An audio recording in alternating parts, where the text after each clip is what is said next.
Yes, everyone, switch on your videos. Come on quickly.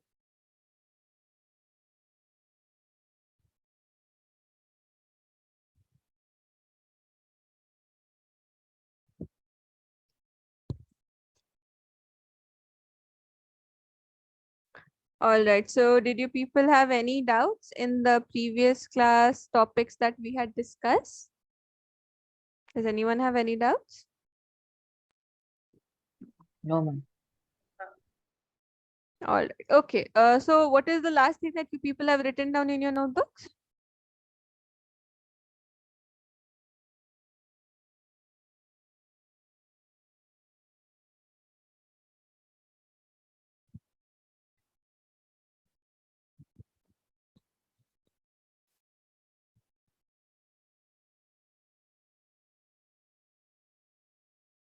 What is the last thing? Tell me. What is till there? What is plasma membrane composed of? Till there we reached. Okay. What is plasma membrane composed of? Yes, ma'am. Okay, okay, till here. All right. Endocytosis was still left to take down. I explained endocytosis to you all, isn't it? Hmm? Did I explain it or yes or no? Yes, ma'am. All right. Okay. The rest of you, Mohammed Irshad and Sarah Biggs, which on your videos?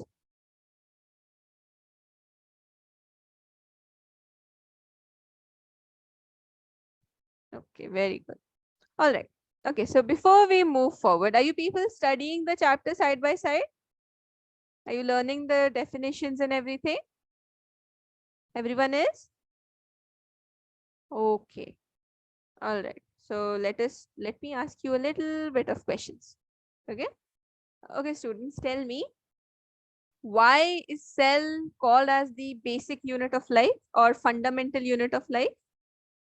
Who can explain this very nicely? Because all living organisms are made up of cells. Hmm. And if the cell is not there, then the organism will not be considered as living at all. Very good. Okay. Who can tell me who gave the cell theory? Raise your hand. Whoever can tell me.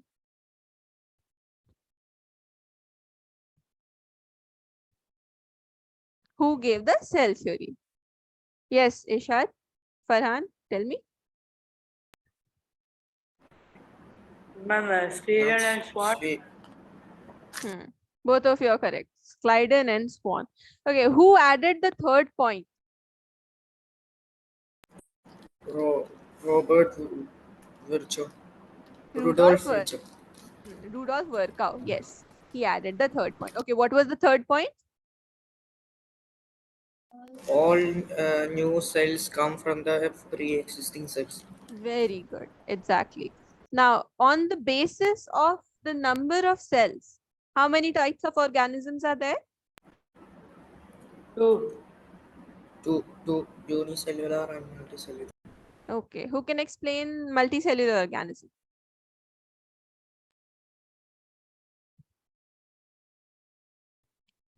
What are multicellular organisms? Multicellular organisms are made up of multiple cells. Correct. More than one cells. They have more than one cells in their body. Okay. What is the example for multicellular organism?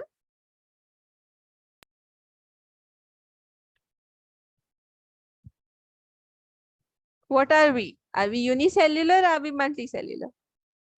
Multicellular. Multicellular. So human, they are the example of multicellular. Plants, they are the example of multicellular. Okay. Now, on the basis of the presence or absence of a nuclear membrane, what are the two types of organisms? Prokaryotes, eukaryotes. Prokaryote. Very good. What is the example of prokaryotic organism?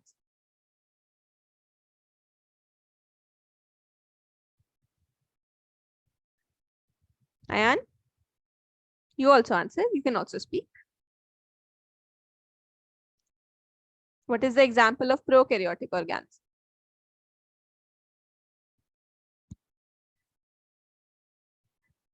Who knows the answer? You people remember bacteria? Bacteria is one example of prokaryotic organs. All right. What are the three components of the cell? Plasma membrane, Ma'am, Plasma membrane, yes. nucleus, Yes. nucleus, And cytoplasm. Very good, Sarah. Exactly. All of you are cytoplasm. correct. Hmm. Okay. Tell me one thing. What are those structures that are found inside the cell called as? The little organs of the cell are known as cell organelles. Very good. Okay. Talking about the plasma membrane. Now, who here can explain hypertonic solution to me? Without any confusion or anything, you have to explain hypertonic solution properly. Who can do that? You can use your vernacular language also. If you are comfortable in speaking in Urdu, you can use Urdu also. If you're comfortable in English, you can choose any language that I understand. So then explain hypertonic solution to me properly, very nicely. Because I think we have done it like 3 times, isn't it? Now you people know the concept of hypertonic solution. Everyone does? So who Yes, can ma'am. explain?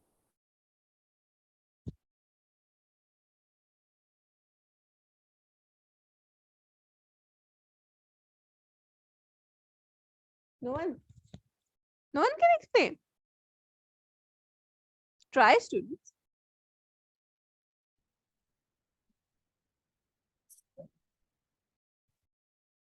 No one. You people don't have the confidence or you people don't have the concept? What is the case? No concept or no confidence? Say, say something. Okay, but you people have understood, right? You don't need me to make you understand it again. Everyone has understood? Ma'am, when we put a cell in a hypertonic solution, the cell, um, the water inside the cell will go into the outside Okay. In a hypertonic surrounding solution. solution. So why does that happen? Ma'am, because in the cell there is high concentration and the surroundings have less concentration. Of concentration of What water? water. So the water moves from a region of its high concentration to low concentration. Very good. That is how the water from the cell goes out. So if you put a cell in a hypertonic solution, the cell will shrink. Clear to all? Okay. Now okay. And who can explain hypotonic? Someone else do it now.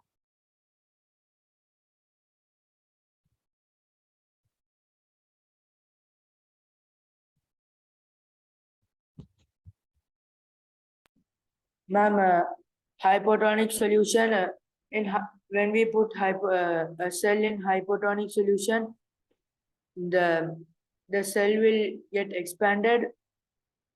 It's because the solution inside the cell is lower than the solution outside the cell. What solution? Don't say solution, say concentration. Concentration of water is lower than outside the cell. In a hypotonic solution, the concentration of water is low or high outside? Outside it is high. Very good. And inside it is low, because of which the water comes in. Now see, in these two conditions, we are seeing that the water is moving from here and there and everywhere. So what is the movement of water called as? Osmosis. Very good. And yes. And what is the movement of gases called as? Diffusion. Diffusion. Very good. Oh, all of you are studying. Very nice. Only one student is not answering. And that student knows. So see, students, it's very good the way you all are preparing. I'm so happy with your performance today. Very good to all of you. Okay. Now see, this is how you're supposed to study. Like the teacher has done the topic, your job is to learn that topic and finish it off. You're like, okay, we are done and dusted.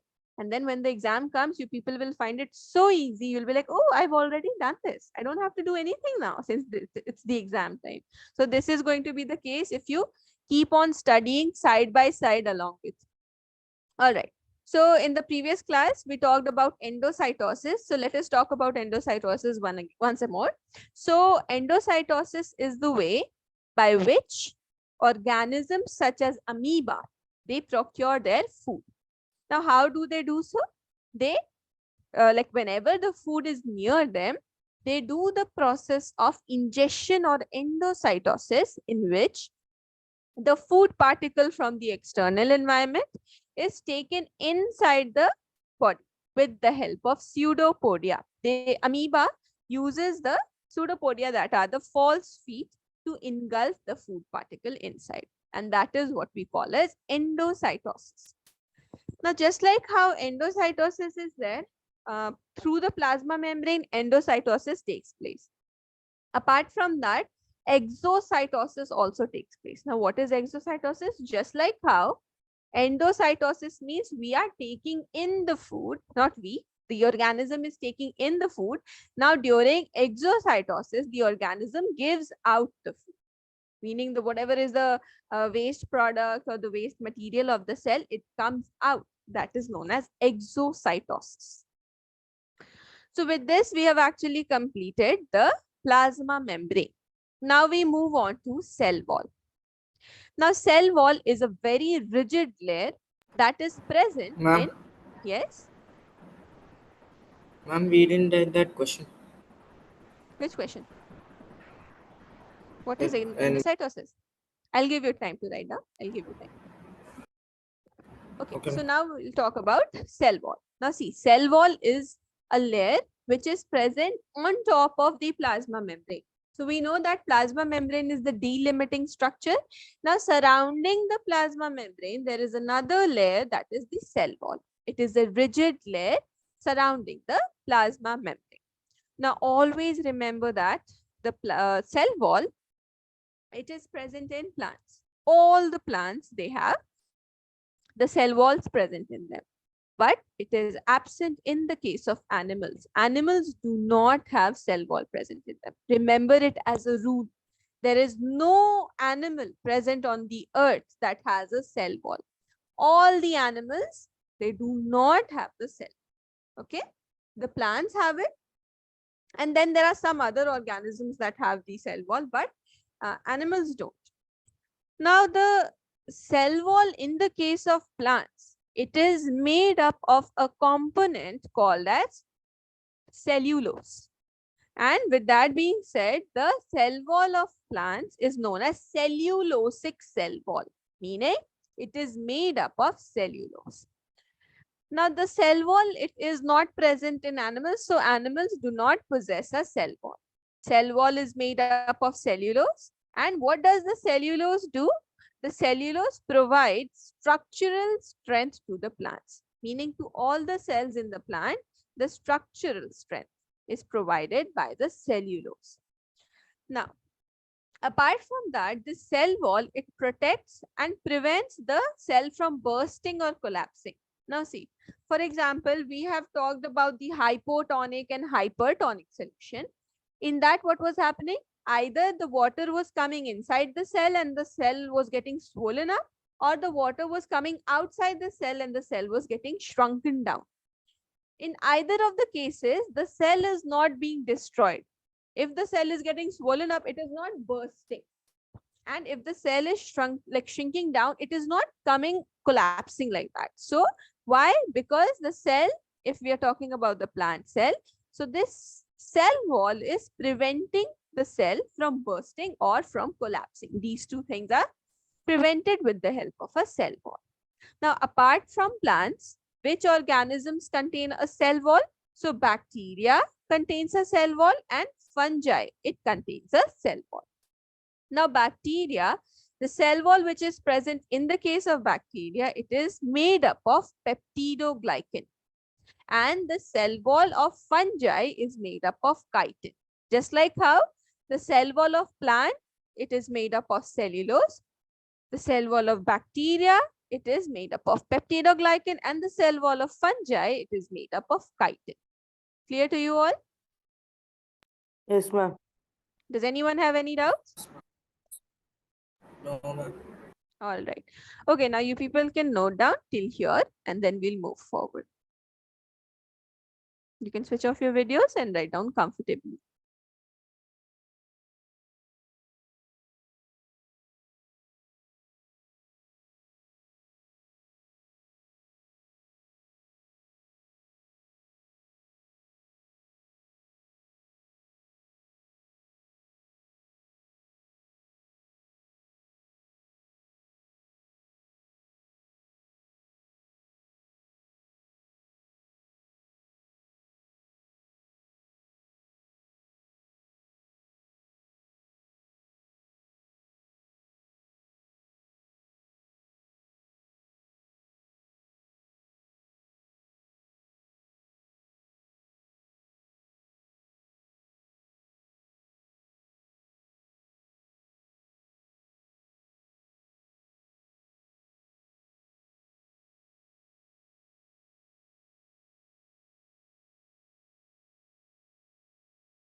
Ma'am, can you go down?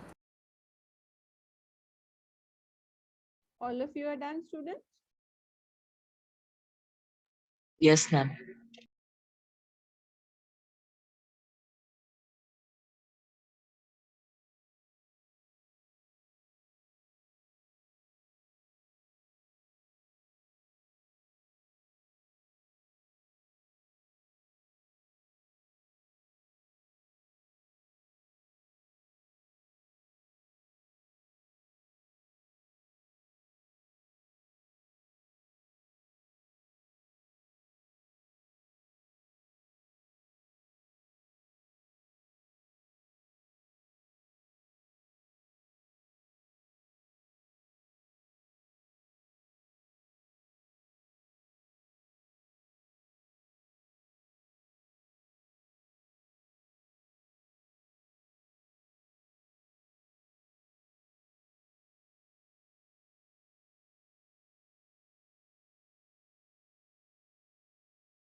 Ma'am, can you go down? Everyone's done?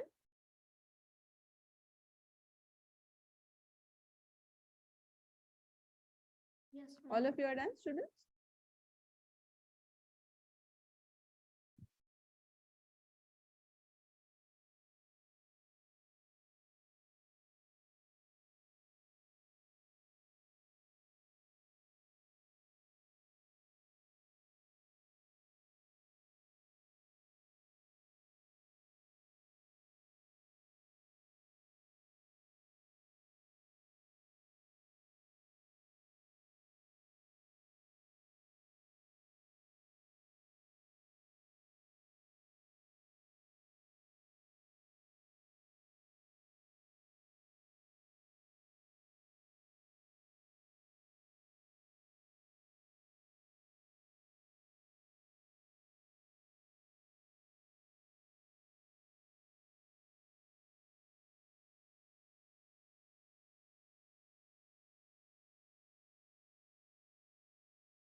Ma'am, can you scroll down? Okay, all of you are done till here? Yes, ma'am. All right, okay. Now we'll talk about the nucleus. Now we're coming on to the next component of the cell, which is nucleus. Now see, nucleus is known as the control house of the cell. Now, whenever we talk about the cell and if we want to see the cell, right? Now, in order to visualize the cell, meaning in order to see the cell in a better way, we stain it. Why? Because the cell is mostly transparent. It is colorless. So if you want to see it, first of all, it is so tiny. And apart from that, it is transparent also. So we have to color it so that we can see it. We have to stain it so that we can see it. Now, there are some cells or parts of the cells that take up the stain darkly, and then there are others that do not. Now, nucleus, since it is the control house of the cell, it is the darkly stained region of the cell, meaning it takes most of the stain. Now, why do we stain or color the cells? Because to visualize them better, because the cells are normally transparent. Now, just like how for coloring we use paint and stuff, for dyeing here, we do the dyeing of the cells, right? We stain the cells, and the dyes that we use are iodine solution, saffronin solution, methylene blue solution. These are the various kinds. Apart from that, there are many others also, but we use these three main types. Now, talking about the nucleus, so the nucleus, it has a double layered structure, meaning that the nucleus is surrounded by two layers. One will be the outer layer and one will be the inner layer. Now, the layers or the covering of the nucleus, they have a proper name, and that is what we call as the nuclear membrane. So the membrane of the nucleus is called as nuclear membrane. Now, what is a nuclear membrane? You can answer that. Now, whenever we talk about the outer membrane of the nucleus, there is a thing that the outer membrane, it contains pores so that the transfer of materials can be done in and out of the cell. And these are known as nuclear pores. So, nuclear pores are present. Now, inside the nucleus, there is a structure or there are structures that are known as chromosomes. Chromosomes are present inside the nucleus. Now, these chromosomes, they are the rod-shaped structure which are present inside the nucleus, and they are the physical carriers of DNA. Meaning, the DNA that we inherit from our parents and from our grandparents, that actually gets carried on by the chromosomes. So, they are the carriers of DNA. Now, chromosomes, they are mostly rod-shaped structure present inside the nucleus, and they contain the information of inheritance. The information of inheritance is DNA. Now, what is inheritance? The process by which the characters or the traits, they are passed on from one generation to another generation, or from the parents to the offspring. Like you might feel like you either resemble your parent, like your mother or your father, or maybe some of you might resemble your grandparents also. Why? Because of the DNA, because of the similarity in the DNA. So, the inheritance is the passing of traits or characters from the parent to the offspring through the process of sexual reproduction. Now, sexual reproduction, this is a type of reproduction where two parents are involved and it happens by the fusion of gametes. So the male gamete and the female gamete, when they fuse, the reproduction, sexual reproduction takes place. Now, we know that the chromosomes, they are the physical carriers of DNA. So you should very clearly know the full form of DNA because it is very important. The DNA is known as deoxyribonucleic acid. Deoxyribonucleic acid. This is the full form of DNA. Now, the chromosomes contain the information of inheritance of characters from the parents to the offspring in the form of DNA. And one unit or the functional unit of DNA is called as the gene. Now, talking about the chromosome, so what the chromosome is made up of? So the chromosome, it is made up of DNA, and along with that, it is made up of several kinds of proteins. And as I told you, the functional unit of the DNA is known as a gene. Okay, so the gene is the functional unit of DNA. Now we'll talk about the different stages in which the chromosome is present. But before that, you people note down about the nucleus till here. And while you all are noting it down, first you read it, understand it, and then you know.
Ma'am, can you scroll down?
Ma'am, can you scroll?